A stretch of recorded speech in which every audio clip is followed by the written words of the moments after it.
মাদকের প্রথমে শারীরিক যে চারটি অপকারিতা, এক নম্বরে হলো ব্রেন নষ্ট করে, দুই নম্বরে হলো হার্ট বিনষ্ট করে, তিন নম্বরে লিভার নষ্ট করে, আর চার নম্বরে হলো স্মৃতিশক্তি বিনষ্ট করে।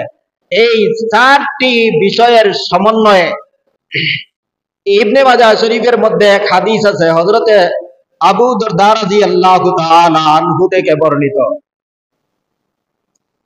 আবু দরদা রাদিয়াল্লাহু তাআলা আনহু বলেন, রাসূল করিম সাল্লাল্লাহু আলাইহি ওয়াসাল্লাম বলেছেন, আউসানি খলিলি লা তাশরাবিল খামরা।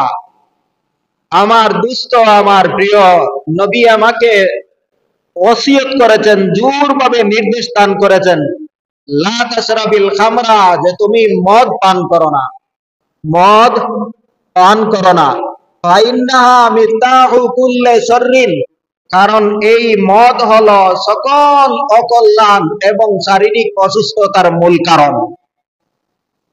নবীজি এক শব্দে হাজার রোগের কারণ নির্ণয় করে বলেছেন সংক্ষেপে যে মিফতাহু কুল্লি শাররিন, সকল অকল্যাণ, শারীরিক সকল অসুখ বিসুখের মূল চাবিকাঠি হলো মদ।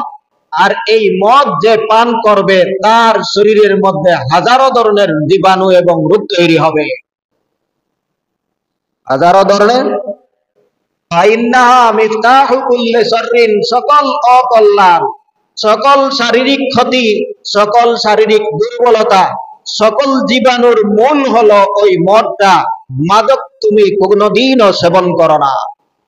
লা তাশরাবিল খামরা ফাইন্নাহা মিফতাহু কুল্লি শাররিন। নবীজি বলেন তোমরা মদ পান করো না, ফাইন্নাহা মিফতাহু কুল্লি শাররিন, তা হলো প্রত্যেক অকল্যাণের চাবি এবং চাবিকাঠি। মদ এবং মাদক দ্রব্য যারা পান করে তাদের দুনিয়াবি ক্ষতি। ফার্স্ট নম্বরে মানুষের মধ্যে পারস্পরিক শত্রুতা সৃষ্টি করে। পারিবারিক অশান্তির কারণ হলো মাদক, সামাজিক অশান্তির কারণ হলো মাদক, রাষ্ট্রীয় আইন শৃঙ্খলা বিশৃঙ্খলিত হওয়ার কারণ হলো মাদক। এই তিন অশৃঙ্খলা এবং বিশৃঙ্খলা অশান্তির মূল কারণ কোরআন সাব্যস্ত করেছে বুগজ, আদাওয়াত, দুশ্মনী এবং শত্রুতা। এই শত্রুতার মূল সৃষ্টিকারী হলো মাদক দ্রব্য। আল্লাহ বলেন, ইন্নামা ইউরিদুশ শাইতানু আইয়ুকিয়া বাইনাকুমুল আদাওয়াতা ওয়াল বাগদা ফিল খামরি ওয়াল মাইসির। আল্লাহ বলেন, মদের মাধ্যমে, জুয়ার মাধ্যমে, এই দুইটা বস্তুর মাধ্যমে শয়তান তোমাদের মধ্যে পারস্পরিক শত্রুতা এবং বিদ্বেষ সৃষ্টি করতে চায়। যে মদের মাধ্যমে মানুষের পারস্পরিক সম্পর্ক বিনষ্ট হয়, আত্মীয়তার সম্পর্ক বিনষ্ট হয়, পারিবারিক সম্পর্ক বিনষ্ট হয়, সামাজিক সম্পর্ক বিনষ্ট হয়। প্রত্যেক একে অপরের মাদকসেবী ব্যক্তিকে তার পরিবারের কেউ ভালোবাসে না, মাদকসেবী ব্যক্তিকে তার প্রতিবেশী কেউ ভালোবাসে না, মাদকসেবী ব্যক্তিকে তার সমাজের কোনো ব্যক্তি ভালোবাসে না, মাদকসেবী কোনো ব্যক্তিকে তার রাষ্ট্রীয় কোনো ব্যক্তিও ভালোবাসে না। কেন ভালোবাসে না? তার মধ্যে মস্তিষ্ক নষ্ট হওয়ার কারণে এমন অশালীন এবং অস্বাভাবিক আচরণ হয় যে অস্বাভাবিক আচরণে স্বাভাবিক মানুষ তার দ্বারস্থ হতে পারে না। মাদকের যে অপকারিতা, ৬ নম্বরে আল্লাহর ইবাদত থেকে বাধা দান করে, ৭ নম্বরে নামাজ থেকে বাধা দান করে। সূরা মায়েদার ৯১ নম্বর আয়াতের মধ্যে আল্লাহ পাক রব্বুল আলামিন বলেন, ইন্নামা ইউরিদুশ শাইতানু আইয়ুকিয়া বাইনাকুমুল আদাওয়াতা ওয়াল বাগদা ফিল খামরি ওয়াল মাইসির ওয়া ইয়াসুদ্দাকুম আন যিকরিল্লাহি ওয়া আনিস সালাতি ফাহাল আনতুম মুনতাহুন। ক্ষতিটা হলো যে দুনিয়ার জীবনে সে আল্লাহর কোনো ইবাদত করতে পারে না, আল্লাহর জিকির থেকে তাকে গাফিল রাখে। ওয়ায়াসুদ্দাকুম আন যিকরিল্লাহি ওয়া আনিস সালাতি, আর নামাজ থেকে তাকে বিরত রাখে। মদ এবং জুয়া এই দুই বস্তু মানুষদেরকে আল্লাহর জিকির এবং ইবাদত থেকে গাফিল রাখে এবং নামাজের মতো গুরুত্বপূর্ণ ইবাদত থেকে গাফিল রাখে। যে মদ পান করে 40 দিন পর্যন্ত তার নামাজ কবুল হয় না। কতদিন? মান শারিবাল খামরা লাম ইয়াকবালিল্লাহু লাহু সালাতান 40 সাবাহান। যে ব্যক্তি মদ পান করে তার 40 দিন পর্যন্ত আল্লাহ রাব্বুল আলামিন তার নামাজ কবুল করেন না। ফাইন তাবা তাবাল্লাহু আলাইহি, এরপরে যদি তওবা করে তাহলে আল্লাহ তার তওবা কবুল করেন। ফাইন আদা, সে যদি আবারও মদ পানে ফিরে যায়, ফাইন আদা লাম ইয়াকবালিল্লাহু লাহু সালাতান 40 সাবাহান, আবারও যদি মদ পান করতে আরম্ভ করে তাহলে ওই ব্যক্তির নামাজ 40 দিন পর্যন্ত হয় না। 40 দিন পর্যন্ত তার নামাজ কবুল হয় না। নবীজি বলেন যদি সে তওবা করে, তওবা করার সাথে সাথে তার তওবা আল্লাহ কবুল করেন। আবারও যদি সে মদ পান শুরু করে তাহলে আবারও 40 দিন পর্যন্ত তার নামাজ কবুল হয় না। 3 নম্বর বার পর্যন্ত তার নামাজ কবুল হয় না। 4 নম্বর বার যদি আবারও সে মদ পানে ফিরে যায় তাহলে নবীজি বলেন তাহলে আল্লাহ পাক রব্বুল আলামিন তার নামাজ তো কবুল করেন না, সাথে সাথে তওবাও কবুল করেন না। প্রথম 3 বার আল্লাহ তওবা কবুল করেছেন, আর সর্বশেষ বারে তার তওবার দরজাটাও বন্ধ হয়ে গেছে। তার তওবার দরজাটাও বন্ধ হয়ে গেছে। এই হাদিস দ্বারা বোঝা গেল যে একজন মানুষ মদ পান করার কারণে তার জীবনের সবচেয়ে গুরুত্বপূর্ণ ইবাদত, সে মাদক সেবী হওয়ার কারণে সেই নামাজটাও আল্লাহর দরবারে কবুল হচ্ছে না। আর বারবার যখন তওবা করবে আবার তওবা ভঙ্গ করবে, ওই ব্যক্তি বারবার তওবা করে এবং তওবা ভঙ্গ করার কারণে 3 নম্বর বারে অর্থাৎ 4 নম্বর বার যদি আবার ভঙ্গ করিয়া মদ পান শুরু করে, আল্লাহর নবী বলেন তাহলে আর তার তওবাও কবুল হবে না। আল্লাহ আমাদের সবাইকে হেফাজত করেন, সবাই বলেন। 8 নম্বরের যে ক্ষতিটা, তার ঈমান নষ্ট হয়ে যায়। মাদক সেবনের মাধ্যমে ঈমান নষ্ট হয়ে যায়। ইবনে মাজাহ শরীফের মধ্যে আবু হুরায়রা রাদিয়াল্লাহু তাআলা আনহু সূত্রে আরো এক হাদিস আছে। সেই হাদিসে রাসূল করিম সাল্লাল্লাহু আলাইহি ওয়াসাল্লামের সামনে মাটির একটা কলসি, এই কলসির মধ্যে মদ বলতে তৎকালের মদ নয়, সামান্য নবীজে তমর, খাজুর ভিজাইয়া অথবা আঙ্গুর ভিজাইয়া যে পানি রাখা হয়েছে, এই পানিটা গাঢ় হওয়ার পরে এমন গাঢ় পানি নবীজির সামনে আনা হয়েছে। উতিয়ান নবী সাল্লাল্লাহু আলাইহি ওয়াসাল্লাম নবীজু দাররিন ইয়ানিসু, যার মধ্যে গাঢ়তা এবং মাদকতার আভাস চলে আসছে, এমন একটা কলসি নবীজির কাছে আনা হয়েছে। ফাকাল নবী সাল্লাল্লাহু আলাইহি ওয়াসাল্লাম ইদরিব বিহাযাল হাইতা, তুমি এই কলসিটা ওই দেওয়ারের মধ্যে ফেলে দাও। তখনকার দেওয়ারগুলো ছিল মাটির দেওয়ার, বিশাল দেওয়ার। দূরে নিয়ে সেই দেওয়ারের মধ্যে ফেলে দাও। ফাইন্নাহা শারাবু মান লা ইউমিনু বিল্লাহি ওয়াল ইয়াউমিল আখির, যার মধ্যে নেশা চলে আসছে অথবা যার মধ্যে নেশার আভাস চলে আসছে, নবীজি বলেন এমন নেশার আভাসওয়ালা কোন পানীয় যদি কোনো ব্যক্তি পান করে তাহলে ওই ব্যক্তির ঈমান থাকবে না। ওই শরাবটা হলো মান লা ইউমিনু বিল্লাহি ওয়াল ইয়াউমিল আখির, যে আখিরাতের প্রতি বিশ্বাস রাখে না, অর্থাৎ আল্লাহর উপর বিশ্বাস রাখে না, আখিরাতের দিবসের হিসাব নিকাশের বিশ্বাস রাখে না, ওই ব্যক্তিদের জন্য পানীয়, মুমিন মুসলমানদের জন্য পানীয় নয়। 8 নম্বরের যে ক্ষতিটা রাসূল করিম সাল্লাল্লাহু আলাইহি ওয়াসাল্লাম আরো পরিষ্কার ভাষায় বলেন,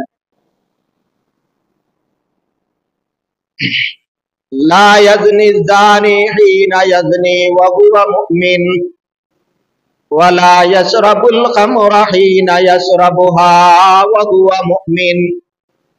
নবীজি বলেন, ঈমান থাকা অবস্থায় কোন ব্যক্তি জিনা করতে পারে না, এবং ঈমান থাকা অবস্থায় কোন ব্যক্তি কোনদিনও মাদক দ্রব্য পান করতে পারে না। 8 নম্বরে রাষ্ট্রীয় একটা শাস্তি আছে, কি আছে? 9 নম্বরটা রাষ্ট্রীয় শাস্তি। ইসলামী দণ্ডবিধি অনুযায়ী যে মাদক সেবী তার শাস্তি হলো 80 দুররা। কতটা? 80 বেত্রাঘাত। হাদিসও বিভিন্ন ভাবে বিভিন্ন বস্তুর দ্বারা তাকে মারপিটের কথা আছে। বিভিন্ন কোন হাদিসও আছে যে তাকে খেজুরের ডাল দিয়ে আঘাত করা হয়েছে, কোন হাদিসও আছে জুতা পিটা করা হয়েছে। অর্থাৎ যখন যেভাবে তাকে শাস্তি দেওয়ার নবীজির যুগে বিভিন্ন ভাবে তাকে শাস্তি দেওয়া হয়েছে, সর্বশেষ চূড়ান্ত সিদ্ধান্ত হয়েছে এর ব্যাপারে পরবর্তী যুগের শাস্তি হলো যে মদ পান করবে তার জন্য 80 দুররা। وعن عبد الله بن عمر رضي الله تعالى عنه قال قال رسول الله صلى الله عليه وسلم من شرب الخمر فاجلدوه 80। নবীজি বলেন, যে ব্যক্তি মদ পান করবে তাকে 80 বেত্রাঘাত করো। কতটা? দুনিয়ার শাস্তি কয়টা পাইলাম? ঈমান থাকে না ভাই। দুনিয়াতে আমি যদি মদ পান করি আর এই মদ পানের কারণে আমার ঈমান থাকে না, তাহলে আমি কিসের দুনিয়াতে আসলাম আর কিসের মুসলমানি দাবি করি? আমার কি আর কিছু আছে? 1 নম্বরের পুঁজি আমার ঈমান নাই, 2 নম্বরের আমার আমল নাই, 3 নম্বরের আমার স্বাস্থ্য বিনষ্ট, 4 নম্বরে সামাজিক শান্তি নাই।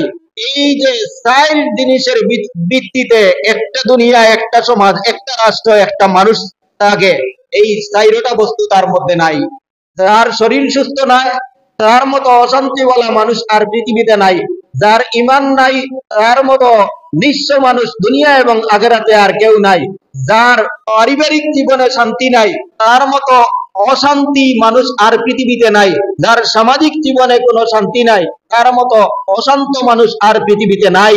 এই কয়েকটা কারণে, সর্বমোট 8টি কারণে রাসূল করিম সাল্লাল্লাহু আলাইহি ওয়াসাল্লাম কোরআনের সিদ্ধান্তকে বলিষ্ঠভাবে আল্লাহর নবী ঘোষণা দিয়া বললেন, কুল্লু মুসকিরিন হারাম। কুল্লু মুসকিরিন, জোরে বলেন। وعن معاذ بن جبل رضي الله تعالى عنه قال قال رسول الله صلى الله عليه وسلم كل مسكر حرام। মুআয ইবনে জবল রাদিয়াল্লাহু তাআলা আনহু থেকে বর্ণিত, রাসূল করিম সাল্লাল্লাহু আলাইহি ওয়াসাল্লাম বলেন, প্রত্যেক নিশাজাত দ্রব্য হারাম। চাই মদটা আঙ্গুর দিয়ে তৈরি করা হোক, চাই মদ খাজুর দিয়ে তৈরি করা হোক, চাই মদ জব দিয়ে বার্লি দিয়ে তৈরি করা হোক, চাই মদটা গম দিয়ে তৈরি করা হোক, চাই মদটা মধু দিয়ে তৈরি করা হোক, যেই কোন বস্তু দিয়ে মদ তৈরি করা হোক, চাই পাতের মদ হোক অথবা খাদ্যজাত মদ হোক অথবা অন্য কোন অ্যালকোহলের মাধ্যমে তা নতুন আঙ্গিকে আধুনিক নামে যদি মদ বানানো হয়, আল্লাহর নবী পরিষ্কার ভাষায় সবগুলিকে একত্রিত করে বলেন, যার মাধ্যমে নেশা চলে আসবে, যে দ্রব্য এবং যে পানীয় দ্রব্যের মাধ্যমে নেশা চলে আসবে তা কোরআন এবং হাদিস পরিষ্কার হারাম ঘোষণা করলো। কুল্লু মুসকিরিন হারামুন। আখিরাতের শাস্তি হলো 3টা। কয়টা? এক নম্বরে সে জান্নাতে যেতে পারবে না, যাবে কোথায়?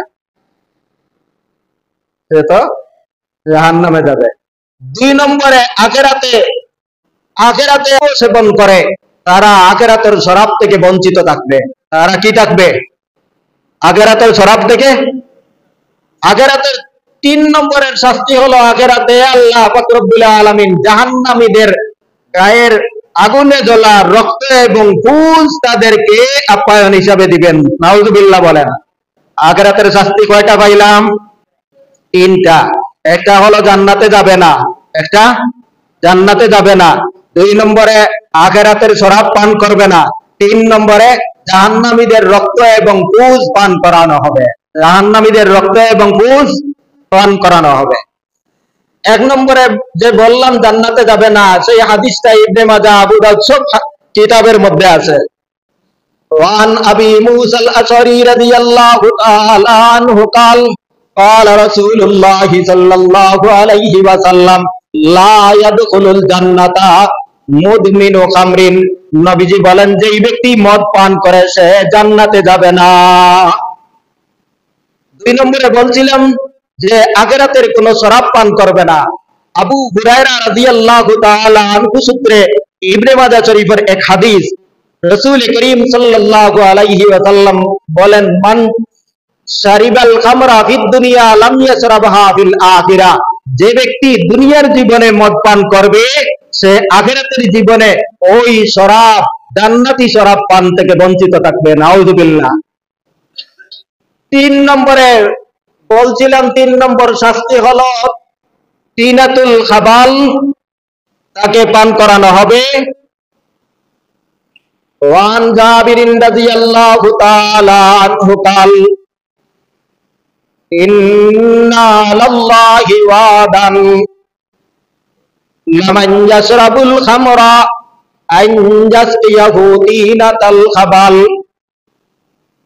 নবীজি বলেন আল্লাহর একটা ওয়াদা এবং অঙ্গীকার রয়েছে, যারা দুনিয়ার জীবনে কোন ধরনের মাদক দ্রব্য সেবন করবে রব্বুল আলামিন তাকে তিনাতুল খাবাল, জাহান্নামের মধ্যে নিয়ে তিনাতুল খাবাল ভক্ষণ করাবেন। ক্বালু ইয়া রাসূলুল্লাহি ওয়া মা তিনাতুল খাবালি। সাহাবায়ে কেরাম নবীজিকে প্রশ্ন করলেন, ওগো আল্লাহর নবী, তিনাতুল খাবাল কি? কি জিনিস পান করানো হবে? তখন রাসূল কালান নবী সাল্লাল্লাহু আলাইহি ওয়াসাল্লাম আরাকু আহলিন নারি। নবীজি বললেন জাহান্নামীদের রক্ত আর পুঁজ, ওইগুলা তাকে খাওয়ানো হবে। নাউযুবিল্লাহ বলেন। মনে থাকবে তো দুনিয়ার শাস্তি কয়টা? দুনিয়ার শাস্তি 9টা। দুনিয়ার শাস্তি কয়টা? 9টা। আখিরাতের শাস্তি কয়টা? 3টা। এই দুনিয়ার আখিরাত সব মিলাইয়া ওই ব্যক্তির দুনিয়াও ধ্বংস, আখিরাতও ধ্বংস। ওই ব্যক্তির দুনিয়াও ধ্বংস, আখিরাতও ধ্বংস। এখন আমি সংক্ষিপ্তভাবে দুইটা কথা বলবো। যা হারাম, অল্প হারাম, বেশিও হারাম। যার বেশি হারাম তার অল্প হারাম। হারাম তো হারাম ভোগ করা যাবে না, হারামের দ্বারস্থ হওয়া যাবে না। হারাম ভোগ করা যাবে না, হারামের দ্বারস্থ হওয়া যাবে না। এই এক নম্বরে রাসূল মনে রাখবেন। ওয়ান জাবিরিন রাদিয়াল্লাহু তাআলা আনহু قال قال رسول الله صلى الله عليه وسلم মা আসকারা কাসীরুহু ফাকালিলুহু হারামুন। নবীজি বলেন যার বেশিরভাগ পান করলে মাতাল হয়ে যায়, যার বেশিরভাগ পান করলে নেশা চলে আসে, ফাকালিলুহু হারামুন, আর একটা ফুটাও সম্পূর্ণ হারাম। এক গ্লাস পান করলে যদি নেশা আসে তাহলে 1 চামচ পান করাও হারাম। মদ যদি 1 গ্লাস পান করলে কি হয়? নেশা আসে, মাতাল হয়, তাহলে 1 চামচ পান করাও হারাম। হয়তো 1 চামচে আপনার মাথায় ধরতে নাও পারে, স্বাভাবিক থাকতেও পারে। এই প্রশ্নটা আমাদের সমাজে অনেক আছে, হুজুর সামান্য খাইলে কিছু হয় না, মানে এই সময় মুফতি সাহেবের কোনো অভাব নাই, অযোগ্য মুফতির ভান্ডার সারা বাংলাদেশ পড়া, অযোগ্য মুফতি বাংলাদেশ ভরা। হুজুর খাখা খাইলে তো কোনো অসুবিধা নাই, অর্থাৎ আগে নিজে খায় তাও প্রমাণ করলো, এটা হারাম নাই তাও প্রমাণ করলো, এটা যে শরীয়তের একটু ফতোয়া দেয় সে নিজে মুফতি, তাও সবকিছু ছাড়িয়া আপনাকে একটা সমর্থন নিল যে হুজুর খাকলা খাওয়া তো হারাম নাই। আরে এক বাটফার আছে, কি বলে হুজুর কুচিয়া খাওয়া যায় তো কেমনে, চার আঙ্গুল ফালাইয়া দিলে হালাল হয়ে যায় না। এই সমস্ত ফতোয়া আপনাদের সমাজে চলে না, কোনোদিন শুনছেন না? আরে আপনাদেরকে কেন, আমাদেরকে বলে হুজুর সবকিছু কিছু কিছু টেস্ট করিয়াও দেখা লাগে, বলে না সবকিছু টেস্ট করা লাগে। ওয়ান জাবিরিন রাদিয়াল্লাহু তাআলা আনহু قال قال رسول الله صلى الله عليه وسلم মা আসকারা কাসীরুহু ফাকালিলুহু হারামুন। নবীজি বলেন যার বেশিরভাগ পান করলে মাতাল হয়ে যায়, যার বেশিরভাগ পান করলে নেশা চলে আসে, ফাকালিলুহু হারামুন, তার একটা ফুটাও সম্পূর্ণ হারাম। আজ থেকে মনে রাখবেন যে বস্তু ইসলাম হারাম ঘোষণা করেছে তার অল্প আর বেশি ভাগ করিয়া হালাল করার চিন্তা করবেন না। হালাল করার চিন্তা করলে ঈমান থাকবে না, হালাল করার চিন্তা করলে ঈমান থাকবে না। এখন অনেকে প্রশ্ন করে হুজুর, এক প্রশ্ন আমরা পাইছি কোনটা, যে অল্প হারাম বেশিও হারাম।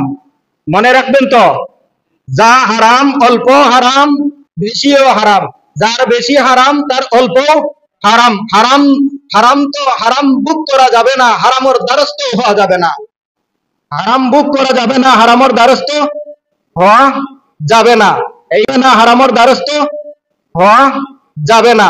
এই এক নম্বরে রসুল মনে রাখবেন। দুই নম্বর, ওই সম্পর্কে রসুল করিম সাল্লাল্লাহু আলাইহি ওয়াসাল্লাম বলেন আন্না তারিক ইবনে সুয়াইদ রাদিয়াল্লাহু তাআলা আনহু قال سأل النبي صلى الله عليه وسلم عن الخمر।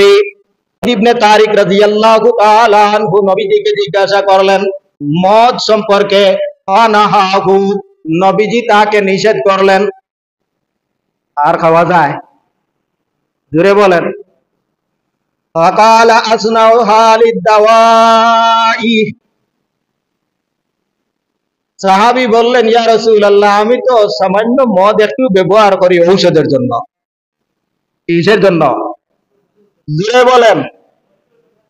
বাংলাদেশে কিছু কিছু ফতোয়া আছে না যে ঔষধের জন্য হালাল হয়ে যায়, জান বাঁচানো ফরজ। কি সুন্দর ফতোয়া, সেটাই কইছে জান বাঁচানো ফরজ, আরব কাফিরের সামনে জান দিয়ে শহীদ হওয়া ফরজ। নবীজি বলেন ইন্নাহু লাইসা বিদাওয়াইন ওয়ালাকিন্নাহু দাউন। মদ তুমি সামান্যতম ব্যবহার করো ঔষধের জন্য, নবীজি বলেন তা ঔষধ নয়, তা হলো একটা রোগ। লাইসা বিদাওয়াইন ওয়ালাকিন্নাহু দাউন, এটা কোনো ঔষধ নয়, এটার মধ্যে সম্পূর্ণ রোগের জীবাণু পরিপূর্ণ। নাউযুবিল্লাহ বলেন। তাহলে আজ থেকে আমরা পরিষ্কার ভাবে জানতে পারলাম যে মদ তো হারাম, হারাম মদের অল্প হারাম, মদের সামান্যতম হারাম, মদের ঔষধ, মদ দিয়ে ঔষধ তৈরি করাও হারাম, সেই মদের তৈরিকৃত ঔষধটা ব্যবহার করাও হারাম। মদের তৈরিকৃত ঔষধটা ব্যবহার করা হারাম। এই কারণে রাসূল করিম সাল্লাল্লাহু আলাইহি ওয়াসাল্লাম মদ সম্পর্কে বিভিন্ন হাদিস মিলাইয়া 10টা অভিশাপ দান করেছেন। কয়টা? 10টা। লানা وقال رسول الله صلى الله عليه وسلم لعن الله الخمر وشاربها وساقيها وبائعها ومبتاعها وحاملها ومعتصرها وغاسرها وحاملها والمحمولة إليه। 10টা। কয়টা? 10টা। আল্লাহর লানত, মদের উপরে আল্লাহর লানত। 1 নম্বরে কার উপরে? জোরে বলেন। মদের উপরে আল্লাহর লানত। 2 নম্বরে সারি বাহা, যে পান করে তার উপরে আল্লাহর লানত। 3 নম্বরে মদ যে সরবরাহ করে, অর্থাৎ খাদিম আছে, খাদিম, আমরা চা পান করাই না, খেদমত থাকে, খাদিম সাকি, খাদিমের উপর আল্লাহর লানত। 4 নম্বরে মদের বিক্রেতার উপর আল্লাহর লানত। 5 নম্বরে মদের ক্রেতার উপর আল্লাহর লানত। 6 নম্বরে মদের উৎপাদনকারীর জন্য উপর আল্লাহর লানত। 7 নম্বরে মদ যার জন্য উৎপাদন করা হয় তার উপর আল্লাহর লানত। 8 নম্বরে আমদানিকারকের উপর আল্লাহর লানত। 9 নম্বরে যার জন্য আমদানি করা হয় তার উপর আল্লাহর লানত। এই 9টা এক হাদিসের মধ্যে রাসূল করিম সাল্লাল্লাহু আলাইহি ওয়াসাল্লাম পরিষ্কার ভাবে হারাম তো ঘোষণা করেছেন, এবং যারা মদের সাথে সম্পৃক্ত হবে সবার উপর আল্লাহর লানত। জোরে বলেন নাউজুবিল্লাহ। যে মদ বানায়, জোরে বলেন, তার উপর আল্লাহর লানত। যার জন্য মদ বানায় তার উপর আল্লাহর লানত। যে মদ মানুষদেরকে সেবন করায়, খাদিম, তার উপর আল্লাহর লানত। যে মদ ক্রয় করে তার উপর আল্লাহর লানত। যার জন্য মদ ক্রয় করা হয় তার উপর আল্লাহর লানত। যে মদ উৎপাদন করে তার উপর আল্লাহর লানত। যার জন্য মদ উৎপাদন করা হয় তার উপর আল্লাহর লানত। যার জন্য আমদানি করা হয় তার উপর আল্লাহর লানত। যার জন্য আমদানি করা হয় তার উপর আল্লাহর লানত। কতটা? মাত্র 9টা। অন্য হাদিসও আরো আছে একটা। সর্বমোট 10 দল উপরে মানুষের উপর আল্লাহর নবী আল্লাহর লানত করেছেন। স্বয়ং আল্লাহ পাক রব্বুল আলামিন অভিশাপ দান করেছেন। আল্লাহর লানতের অর্থ হলো আল্লাহর গজব নাজিল হওয়া। আল্লাহর লানতের অর্থ হলো আল্লাহর গজব নাজিল হওয়া। যে মদ পান করে তার উপর আল্লাহর গজব। যে মদ পান করায় তার উপর আল্লাহর গজব। যে মদ উৎপাদন করে তার উপর আল্লাহর গজব। যে মদ ক্রয় করে তার উপর আল্লাহর গজব। যে মদ বিক্রয় করে তার উপর আল্লাহর গজব। যে মদের লাইসেন্স দান করে তার উপর আল্লাহর গজব। যে মদ আমদানি করে তার উপর আল্লাহর গজব। যার জন্য মদ আমদানি করা হয় তার উপর আল্লাহর গজব। আপনাদের দেশে মদের লাইসেন্স দেওয়া হয় না দেওয়া হয় না? আল্লাহু আকবার। মসজিদের মেম্বরে বসে আর কি বলবো। বাংলাদেশের কিছু আলিম উলামার মাথা নষ্ট হয়ে গেছে। ওরা যতদিন পর্যন্ত ক্ষমতার দ্বারস্থ হয় না ততদিন পর্যন্ত মদ পান করছিল না, মদের দ্বারস্থও ছিল না।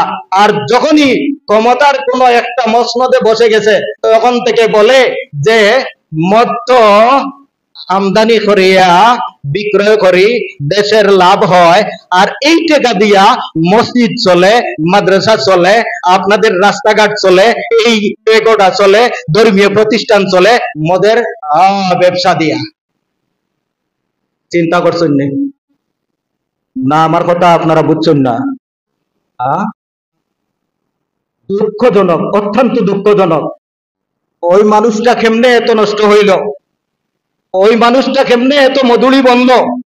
নবীজি বলেন, যারা এই মদের পক্ষে কথা বলিয়া আমদানি করে, যারা মদের লাইসেন্স দেয়, যারা মদের পক্ষে সবাই গায়, যারা মদের ক্রেতা এবং বিক্রেতা সাথে, যারা মদের জন্য বহনকারী এবং বাহক হয়, তাদের সবার উপর আল্লাহর গজব। ওই মৌলবী কিভাবে রাষ্ট্রীয় ক্ষমতায় গিয়ে এই দেশের কোটি কোটি জনতার ঈমান বিক্রয় করার জন্য সে বলতে থাকে যে আমরা মদ আমদানি করি আর রপ্তানি করার পরে এইটা বিরাট একটা লাভ হয় আর এর দ্বারা মসজিদ চলে।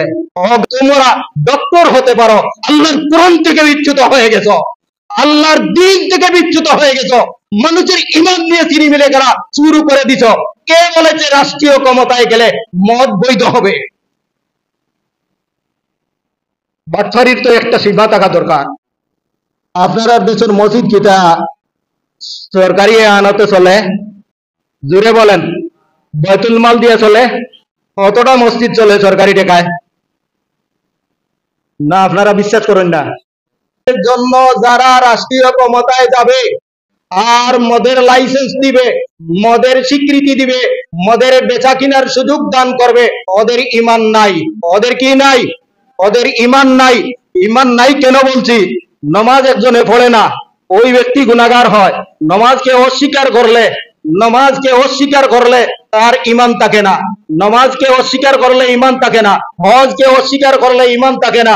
রোজাকে অস্বীকার করলে ঈমান থাকে না। মদ হারামকে অস্বীকার করলে তারও ঈমান থাকে না।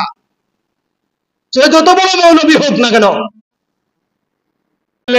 উনি যেভাবে বলতেছে যে আমরা মদের টাকা দিয়া মসজিদ চালাই, মাদ্রাসা চালাই, পরবর্তীতে সব ধরনের, তাহলে তো এই দেশের পতিতালয় আছে, ওই পতিতালয়ের টাকা দিয়ে মনে হয় বাংলাদেশের মসজিদ গুলাও চলে। কি কি যে অবস্থা! আল্লাহ পাক রব্বুল আলামিন আমাদের সবাইকে মুসলমান হিসাবে হেফাজত করেন। এই আইন যদি ভারতে করা হয় তাহলে এত দুঃখজনক ছিল না, যেখানে মাত্র 15% মানুষ মুসলমান, 85% অমুসলমান। তারার জন্য সব মদ বৈধ, মাদক দ্রব্য বৈধ, সবকিছু বৈধ। সেই দেশে আইন করলে তবুও মুসলমানেরা গণতান্ত্রিক অধিকার হিসাবে বেটু দিতে পারে। কিন্তু বাংলাদেশের 92% মুসলমান, আর 92% মুসলমানের দেশ মদর লাইসেন্স দেওয়া, যে মূল্যাই দিব, যে জাতিয়ে দিব, যে গোষ্ঠীয়ে দিব, তার ঈমান থাকতো না। আল্লাহ আমাদের সবাইকে হেফাজত করেন। ওই মৌলবীদের কথায় আমরা যেমন কোনোদিনও কান না দেই, আর ওই মৌলবীদের ভ্রান্ত আকীদায় আমরা যেন বিশ্বাসী না হই যে আজকে রাষ্ট্রীয় ক্ষমতা যাব আর মদের লাইসেন্স দিব, মদকে বৈধতা ঘোষণা দিব, আর মদ অন্য মানুষের দিব। এই সমস্ত অপাচার থেকে আল্লাহ আমাদেরকে হেফাজত করেন। সবাই